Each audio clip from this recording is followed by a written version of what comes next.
अस्सलामुअलैकुम। उम्मीद है आप सब लोग खैरियत से होंगे।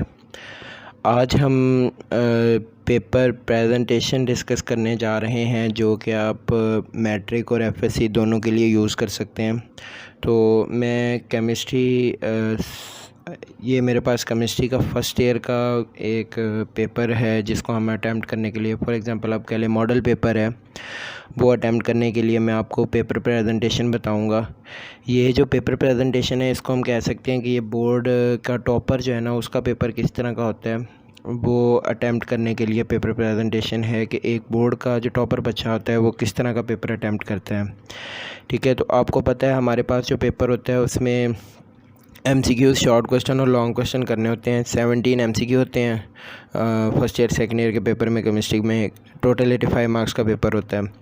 बाकी शॉर्ट क्वेश्चन होते हैं, 3 पार्ट्स होते हैं, और लॉन्ग क्वेश्चंस होते हैं जो कि आपने 5 में से 3 करने होते हैं, और हर लॉन्ग क्वेश्चन के 2 पार्ट्स होते हैं, ए और बी। तो अभी हम इसको देखते हैं। सबसे पहले फॉर एग्ज़ाम्पल शॉर्ट क्वेश्चन वाला जो पोर्शन है उसको आप अटैम्प्ट करने लगे हैं। तो आपने क्या करना है कि आपके पास जो आंसर शीट होगी ना उसके ऊपर आपने ऐसे एक मार्जिन लाइन लगानी है। ठीक है, यहाँ पे ये लेफ़्ट साइड पे मार्जिन लाइन लगी हुई है। इसमें जो कटा हुआ मार्कर होता है ना उसको बिल्कुल दरमियान से माइनर सी एक कटिंग कर लें अगर, तो इस तरह के आपको डबल लाइन दे देगा वो, या फिर आप कटे हुए मार्कर से जो है ना वो ये लाइन लगा सकते हैं स्केल को यूज़ करके। एक ये मोटी लाइनर के साथ बिल्कुल बारीक लाइन है। ठीक है, ये आप जो लगाएंगे ना इसको हम कहते हैं मार्जिन लाइन। अब इस लाइन में ये होता है कि इसके साथ ये जो एरिया है ये वाला, ये होता है नो राइटिंग एरिया। ठीक है, यहाँ पे आपने बिल्कुल कुछ भी नहीं लिखना होता, और ये जो राइट साइड पे एरिया है ये आपका सारा राइटिंग एरिया, यानी आपने जो भी टेक्स्ट लिखना है वो इसके अंदर लिखना है। ये जो लेफ़्ट साइड पे एरिया है इसके अंदर आपने नंबरिंग भी नहीं देनी, बिल्कुल ना बुलेट्स लगाने ना नंबरिंग देनी है, कुछ भी नहीं लिखना। आपका जो राइटिंग एरिया है वो सारा ये है, इसके अंदर आपने लिखना है सारा कुछ। ठीक है, उसके बाद आपने क्या करना है, जब आपने लॉन्ग क्वेश्चन को अटैम्प्ट करना है, शॉर्ट क्वेश्चन को अटैम्प्ट करना है, तो पहले आपने यहाँ पर हेडिंग देनी है सब्जेक्टिव टाइप। ठीक है, और कोशिश करें ये 2 लाइनों के दरमियान में लिखें। ठीक है, इसको कंप्यूटर राइटिंग भी कहते हैं, ये लिखा हुआ अच्छा लगता है। और इसमें ये होता है कि ऊपर वाली लाइन और नीचे वाली लाइन एक दूसरे से सेपरेट रहती हैं, मिक्स भी नहीं होती। तो आपने यहाँ पे हेडिंग देनी है सब्जेक्टिव टाइप, फिर नीचे हेडिंग देनी है सेक्शन 1। शॉर्ट क्वेश्चंस का पोर्शन जो है वो आपका सेक्शन 1 का होता है। ठीक है, वहाँ पे उन्होंने क्वेश्चन नंबर 2 दिया होगा, right short answers of the following questions और एनी 8। ठीक है, तो आपने क्या करना है, आपने आंसर शीट पे हेडिंग देनी है क्वेश्चन 2 और आगे हेडिंग देनी है शॉर्ट आंसर्स। ठीक है, अब शॉर्ट आंसर्स में आपके पास 12 क्वेश्चंस होंगे, उनमें से आपने 8 क्वेश्चंस जो है उनको अटैम्प्ट करना होगा। तो हमें फॉर एग्ज़ाम्पल आपने इसमें सेलेक्ट करना है जो क्वेश्चन आपको सबसे अच्छा आता है, सबसे पहले आप उसको करें। तो हमें फॉर एग्ज़ाम्पल 4th क्वेश्चन अच्छा आता है, तो वहाँ पे जो क्वेश्चन पेपर होगा उसके ऊपर जो इसकी नंबरिंग दी होगी वो क्वेश्चन नंबर 4 है, तो आपने उस क्वेश्चन नंबर 4 को वही नंबरिंग जो है यहाँ पे लिखनी है, जैसे ही हमने यहाँ पे लिखी हुई है। फिर आपने उस क्वेश्चन की हेडिंग देनी है। ठीक है, फॉर एग्ज़ाम्पल हमें लॉन्ग क्वेश्चन आया हुआ है स्टोशियोमेट्री, तो स्टोशियोमेट्री की हमने क्या किया, डेफिनेशन लिखी। ये शॉर्ट क्वेश्चन है कि आपने लिखना है डिफाइन स्टोशियोमेट्री, और साथ आपने लिखनी है इसकी 2 अजम्पशंस। तो इसकी डेफिनेशन है। अब डेफिनेशन जब भी आपने लिखनी हो आपने कोशिश करनी है कि ये लेफ़्ट और राइट पे कुछ स्पेस देनी है, और बिल्कुल दरमियान में आपने लिखना है डेफिनेशन जस्टिफाइड फॉन्ट में। ठीक है, तो the branch of chemistry which deals with the quantitative relationship between reactants and products in a balanced chemical equation is called stoichiometry. तो स्टोशियोमेट्री जो है ना वो केमिस्ट्री की वो ब्रांच है जो बेसिकली क्वांटिटेटिव रिलेशनशिप को डील करती है रिएक्टेंट्स और प्रोडक्ट के दरमियान। ठीक है, और बैलेंस्ड केमिकल इक्वेशन में। तो ये हमने डेफिनेशन लिख दी, दोनों साइडों पे स्पेस छोड़ के डेफिनेशन सारी आप ऐसे लिखेंगे।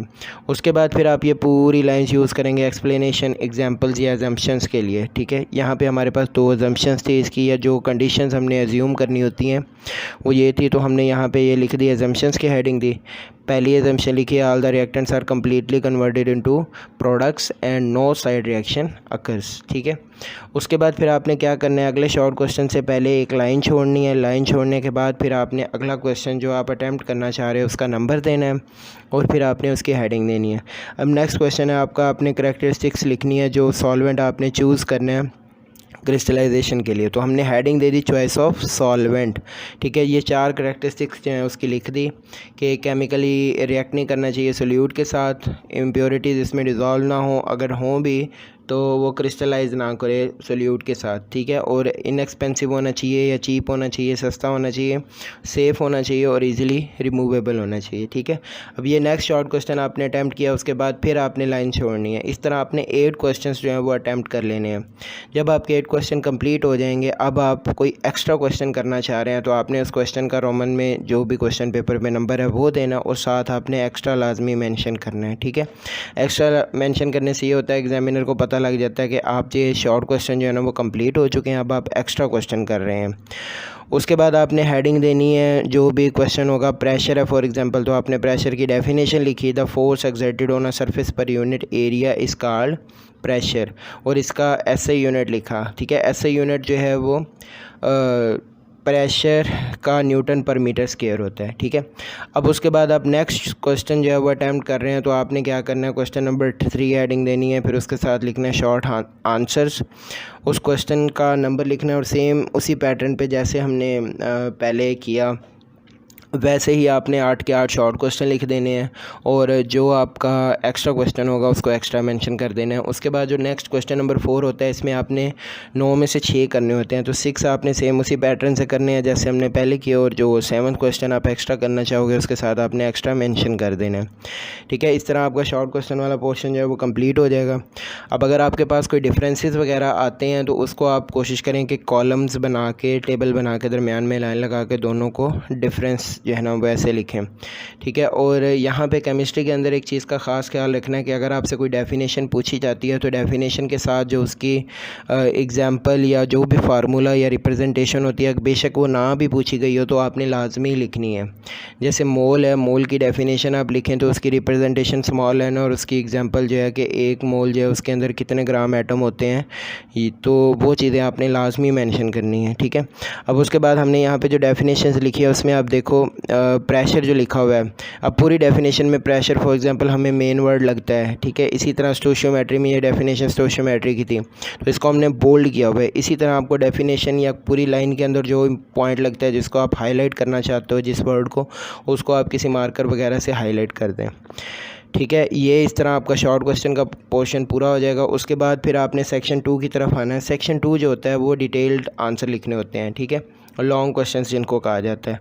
तो उसके लिए आपने सेक्शन 2 की हेडिंग देनी है लॉन्ग क्वेश्चंस अटैम्प्ट करने के लिए, फिर आपने हेडिंग देनी है डिटेल्ड आंसर्स, ठीक है।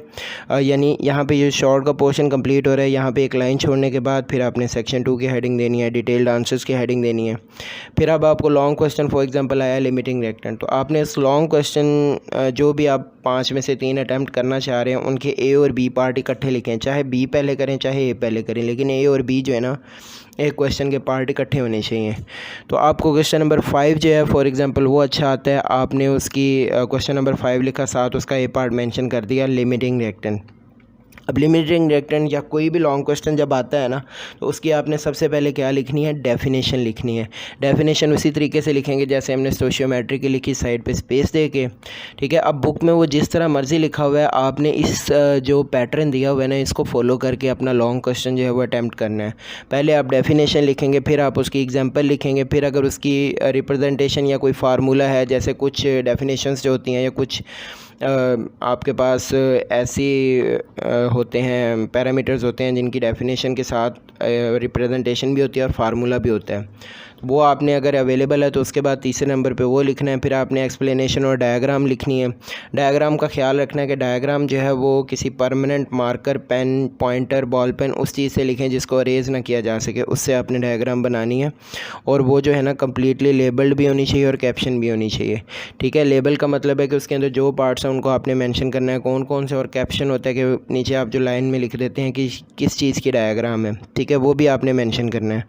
उसके बाद जब आप कंक्लूजन लिखेंगे, कंक्लूजन में बिल्कुल उसका जो एंड रिज़ल्ट होता है कि आपने ऊपर जितनी डिस्कशन की है वो किस लिए की है वो आप यहाँ पे लिख देंगे। जैसे लिमिटिंग रिएक्टेंट है उसके अंदर कंक्लूजन, उसके वो जो आइडेंटिफिकेशन के 3 स्टेप हैं वो कंक्लूजन में आ जाएंगे, उसको आपने एंड पे लिखना है, ठीक है। तो कोई भी आपका जो लॉन्ग क्वेश्चन होगा उसको आपने इस तरतीब से लिखना है जो आपको यहाँ पे मैंने बता दी है। और इस चीज़ का ख़ास ख्याल रखना है, ये डेफिनेशन, एग्जाम्पल, रिप्रेजेंटेशन, ये सारी चीज़ें हेडिंग्स नहीं हैं, इनको आपने बिल्कुल हेडिंग नहीं देना, ठीक है। इनको आपने इस तरतीब से लिखना है। ये तरतीब के लिए मैंने ये चीज़ें बताई हैं, मतलब आप लिमिटिंग रिएक्टेंट जो है उसकी हेडिंग दे के नीचे डेफिनेशन लिख देंगे, डेफिनेशन की हेडिंग हेडिंग आपने नहीं देनी, ना एग्जांपल की देनी है और ना ही इनमें से किसी भी चीज़ के कंक्लूजन वगैरह की हेडिंग कोई भी नहीं देनी है। सिर्फ आपको बताने के लिए कि आपने लॉन्ग क्वेश्चन जो है वो इस तरतीब से अटैम्प्ट करना है। उसके बाद हमारे पास केमिस्ट्री में लॉन्ग क्वेश्चन के साथ न्यूमेरिकल होते हैं।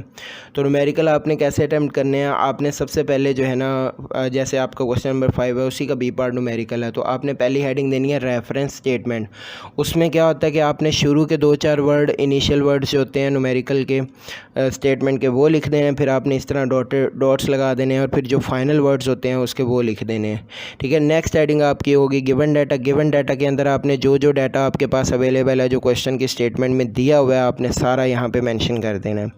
उसके बाद फिर आपने टू फाइंड की हेडिंग देनी है। टू फाइंड में क्या करना है, आपने वो सारी वैल्यूज़ यहाँ पे मेंशन कर देनी है जो आपने फाइंड करनी है। ठीक है, या जो जो आपसे क्वेश्चन में पूछी गई हैं।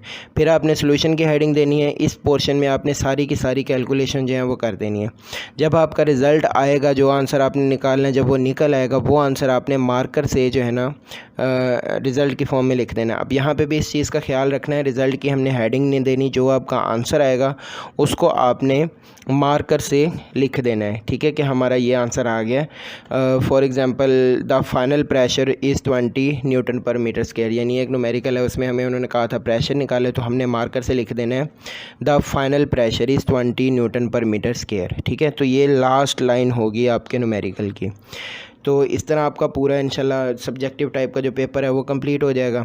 अब जो एमसीक्यूज़ होते हैं, एमसीक्यूज़ आपके पास, आपको पता है आपने बबल्स फिल करने होते हैं, तो उसके लिए चंद एक इंस्ट्रक्शंस हैं, इनका आपने ख़ास ख्याल रखना है कि आपके पास 17 एमसीक्यू होंगे, उनको आपने सॉल्व फ़ौरन नहीं करना कि आप एमसीक्यू देखो, आपको देखते कहते हो ये मुझे आता है फ़ौरन कर लें। अक्सर ये होता है कि आप पहला आंसर देख के उसको टिक कर लेते हो, लेकिन वो सारे आंसर ही ठीक होते हैं और आपने ऑल ऑफ दीज सेलेक्ट करना होता है।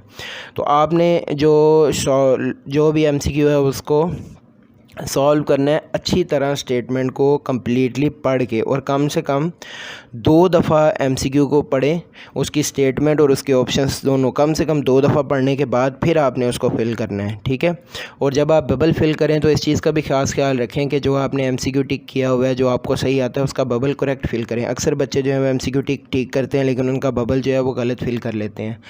तो असल में आपके पास जो चेक होता है वो बबल ही चेक होता है, तो आपने बबल जो है उसको ख़ास ख्याल रखना है कि बिल्कुल ठीक फिल हो। तो ब्लू मार्कर यूज़ करें और अपना बबल जो है वो फिल करें, तो फिर इंशाल्लाह आपका जो है वो पेपर अच्छा हो जाएगा।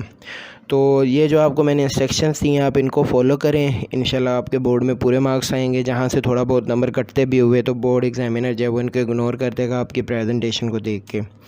तो अभी अगर आपके जहन में कोई क्वेश्चन है तो आप कमेंट सेक्शन में पूछ सकते हैं। ठीक है, अल्लाह आपको कामयाब करे, आपके पेपर अच्छे करे, और अल्लाह हाफिज़। बहुत शुक्रिया।